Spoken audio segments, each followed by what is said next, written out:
एक बार की बात है, महात्मा बुद्ध बनारस के एक आश्रम में आए हुए थे। उनके भिक्षुओं में से एक भिक्षु दक्षपाल उनसे मिलने के लिए आए। उनके आगमन के साथ उनकी दिनचर्या, व्यवहार और कर्मों की चर्चा भी हुई। भिक्षु दक्षपाल अंधे थे। एक दिन आश्रम के कुछ भिक्षुओं ने कुछ मरे हुए कीड़ों को दक्षपाल की कुटिया के बाहर पाया और उन्होंने दक्षपाल की निंदा करनी शुरू कर दी और यह कहने लगे कि उन्होंने इन जीवित प्राणियों की हत्या की है, अन्यथा ये मरे हुए कीड़े उनकी कुटिया के बाहर कहां से आए। महात्मा बुद्ध अपने शिष्य भिक्षुओं की सारी बातें सुन रहे थे। बुद्ध ने अपने भिक्षुओं को दक्षपाल की निंदा करते हुए देखा तो उन्होंने भिक्षुओं को अपने पास बुलाया और उनसे पूछा कि क्या तुमने भिक्षु दक्षपाल को कीड़े मारते हुए देखा है। उन भिक्षुओं ने उत्तर दिया, नहीं गुरुवर, हमने इन्हें ऐसा करते तो नहीं देखा है उनकी। यह बात सुन महात्मा बुद्ध ने उन भिक्षुओं से कहा कि जैसे तुमने उन्हें कीड़ों को मारते हुए नहीं देखा, वैसे ही दक्षपाल ने भी उन्हें मरते हुए नहीं देखा और दक्षपाल ने कीड़ों को जानबूझकर नहीं मारा है, इसलिए बिना देखे उनकी निंदा करना और उन पर दोष लगाना उचित नहीं है। महात्मा बुद्ध की बातें सुनकर उन भिक्षुओं की बोलती तो बंद हो गई, लेकिन उनके मन में अभी भी कुछ न कुछ उल्टी सीधी बातें ही चल रही थीं कि तभी उनमें से एक भिक्षु ने महात्मा बुद्ध से पूछा, भिक्षु, दक्षपाल अंधे क्यों हैं? क्या उन्होंने इस जन्म में या पिछले जन्म में कोई पाप किए हैं? महात्मा बुद्ध ने दक्षपाल भिक्षु के बारे में बताते हुए कहा कि वह पूर्व जन्म में एक चिकित्सक थे।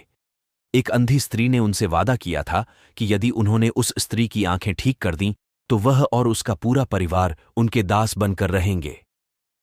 अब उस स्त्री की आंखें तो ठीक हो चुकी थीं, उसे सब कुछ दिखने लगा था, लेकिन उसने दासी बनने के डर से यह मानने से इनकार कर दिया कि वह सब कुछ देख सकती है और अंधा होने का नाटक करने लगी।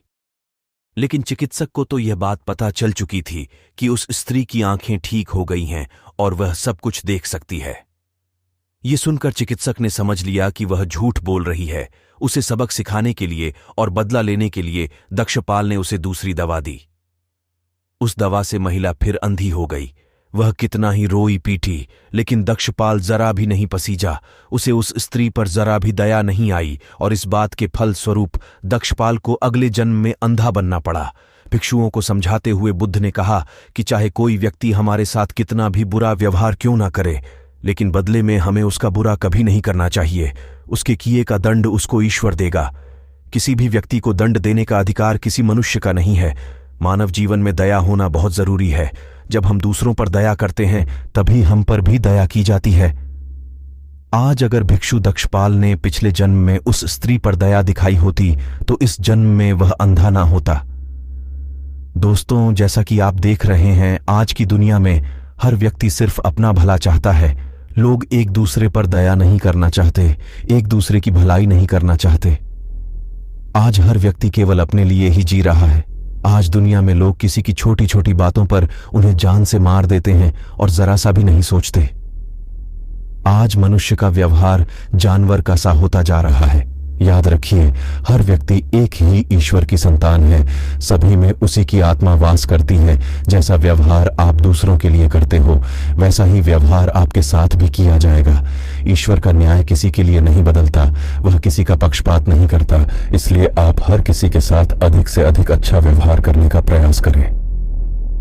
तो दोस्तों, अगर आपको वीडियो अच्छी लगी तो वीडियो को लाइक, शेयर कीजिए और मेरे चैनल को भी सब्सक्राइब कर लीजिए। तो मिलते हैं जल्द ही नेक्स्ट वीडियो के साथ। तब तक के लिए गुड बाय, टेक केयर।